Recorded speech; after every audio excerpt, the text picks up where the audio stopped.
السلام علیکم ورحمت الله وبرکاتو. هیلهمند یم چې راته روغ او جوړ او د صحت په کالیو کې به نغښتي وئ.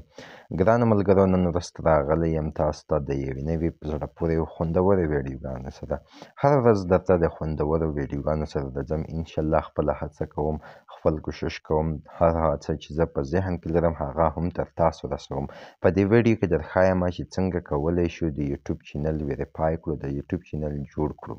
راځئ په ویډیو درته پیل کوم، خو مخکې له دې چې په ویډیو پیل وکړم، که تاسو چېرته زموږ چینل نه وي سبسکرایب کړی، زموږ په چینل کې تاسو نوي یاست، نو هیله لرم چې هغه درسره سبسکرایب کړئ تر څو زموږ خوندورې ویډیوګانې تر تاسو در ورسیږي. راځو په یوټیوب به ورته کلیک واخلو. موږ او تاسو په یوټیوب ورته کلیک اخلو. تاسو به دلته په د یو اپشن ورته کلیک واخلئ. په دې کونج کې ښکاري تاسو ته د یو اپشن درته ښکاري په دې کونج کې. تاسو به په دې یو اپشن ورته کلیک واخلئ. ومو لیدل فاسې درته لیکلي دي کریئیټ چینل، جاني کینګ کریئیټ چینل.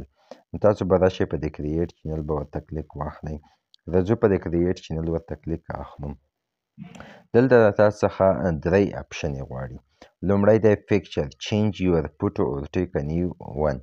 مثلا زه اوس یو عکس ورته انتخابومه چې کوم ډول عکس مې ورته انتخاب کړه له ګیلرۍ څخه. مثلا زه یو دغه عکس ورته انتخابومه. سیو از پروفایل، نیم یې چې دی جاني کینګ دی.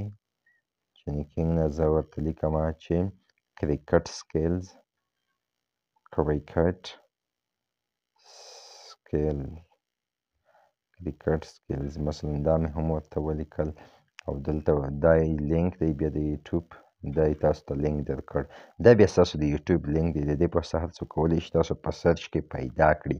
پوه شوئ؟ د دې په واسطه هر څوک کولی شي چې تاسو په سرچ کې پیدا کړي. دا لینک یو چاته ورلیږئ ستاسو د یوټیوب چینل لیدلی شي. پوه شوئ؟ ښه، زموږ او تاسو د درې څه کارونه وشوه. درې څه کارونه وشوه او اوس به تاسو څه وکړئ؟ اوس به تاسو راشئ په دې ځای به ورته کلیک واخلئ. څه یې لیکلي دي؟ کریئیټ چینل.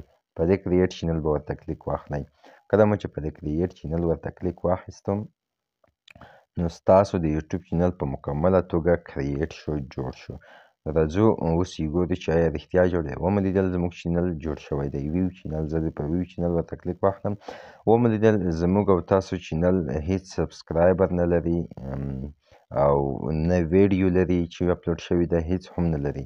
نو دا زموږ د یوټیوب د جوړولو اولنۍ اسانه او ښکلې طریقه وه چې په دې طریقه تاسو کولی شئ د خپل یوټیوب چینل جوړ کړئ، هغې ته نشرات وکړئ، هغې ته مثلا تاسو یو د کرکټ په اړه یو چینل جوړوئ نو هغې ته ویډیو اپلوډوئ.